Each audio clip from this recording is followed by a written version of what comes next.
우리 예수님을 믿는 사람들이 가장 감사하고 즐거운 것은 기도의 응답을 받을 때일 것입니다. 전능하신 하나님께서 우리의 기도를 응답해 주시고 도와주시고 능력을 나타내 주시는 것은 세상의 그 무엇과 바꿀 수 없는 가장 즐거운 일이고 감사할 일이라 할 수가 있을 것입니다. 그런데 기도의 응답을 아직까지 한 번도 체험하지 못하신 분들은 여기에 대해서 별로 느낌이 없을 것입니다. 그런데 한번 받아본 사람들은 그 체험이 얼마나 소중하고 귀한 것인지 평생에 잊을 수가 없을 것입니다. 하나님께서 나를 이렇게 사랑하시고 도와주신다. 하나님께서 그 약속대로 나에게 이루어주신다 하는 것을 깨달았을 때 얼마나 감사하고 기쁘겠습니까? 여기 예수님께서 기도의 응답에 대해서 말씀을 하셨습니다. 어떤 기도가 응답을 받는 기도인가? 세 가지를 생각해 볼 수가 있습니다. 첫째로는 우리가 죄를 회개함으로 하나님과 올바른 관계 속에서 기도할 때 하나님께서 들어주시고 응답해 주신다 말씀을 하셨습니다. 이사야서 59장 1절과 2절에서 여호와께서 손이 짧아 구원하지 못하심이 아니요 귀가 어두워 듣지 못하심이 아니라 너희 죄가 하나님과 너희 사이를 가로막았느니라 말씀을 하셨습니다.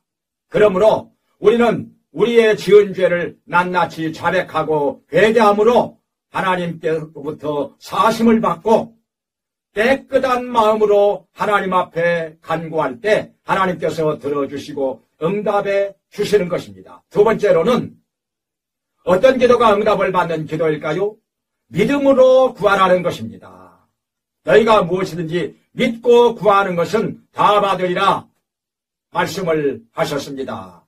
의심하고 구하는 자는 받지 못한다. 이렇게 야고보서 1장 6절에서 말씀을 하셨습니다.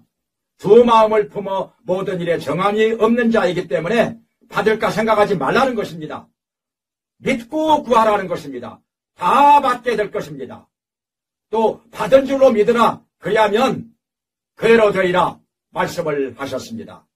세 번째로는 낙망하지 말고 포기하지 말고 끝까지 응답 받을 때까지 기도하라는 것입니다. 여기 본문에서 말씀을 하셨습니다. 누가복음 18장 1절 이하에서 어떤 불의한 재판관이 있었고 억울한 일을 당한 과부가 있었는데 그 과부가 재판관에게 계속 찾아가서 간구합니다. 억울함을 풀어주소서. 억울함을 풀어주소서. 그러나 재판관은 불의한 사람이라 하나님을 두려워하지 않는 사람이라 과부를 무시하고 안 들어줍니다. 들은 척만 척합니다. 그러나 과부가 포기하지 않고 계속해서 찾아가 번거롭게 하고 괴롭게 하였을 때 불의한 재판관은 결국에 그 과부의 청을 들어 주었다는 것입니다. 억울함을 풀어 준 것입니다. 마땅히 할 일을 한 것입니다. 여기서 예수님 말씀하시기를 이 불의한 재판관의 말을 들어보라. 하물며 하늘에 계신 너희 아버지께서 그 밤낮 부르짖는 택하신 자들의 기도를 들어주시지 않겠느냐? 어찌 그 원한을 풀어주시지 않겠느냐? 말씀을 하셨습니다. 어떤 우물을 파는 사람이 있었는데 다른 사람들은 나올 때도 있고 안 나올 때도 있고 그런데 이 사람은 반드시 나옵니다. 그 비결이 무엇이냐? 우물물이 나올 때까지 파는 것입니다. 그러니 팠다면 다 나오는 것입니다. 다니엘은 기도의 응답을 어떻게 받았느냐? 21일 동안 나라와 민족을 위해서 금식하며 기도합니다. 그런데 21일째 되는 날 하나님께서 가브리엘 전사를 통해서 기도의 응답을 주십니다. 왜 그렇게 했느냐? 마귀가 진을 치고 막았기 때문에. 그러나 다니엘은 포기하지 않고 계속해서 21일 동안 금식하며 간구하였을 때 하나님께서 응답을 해 주신 것입니다. 이렇게 끈질긴 기도, 포기하지 않는 기도에 하나님께서는 지금도 여전히 응답해 주시고 역사해 주시는 것입니다.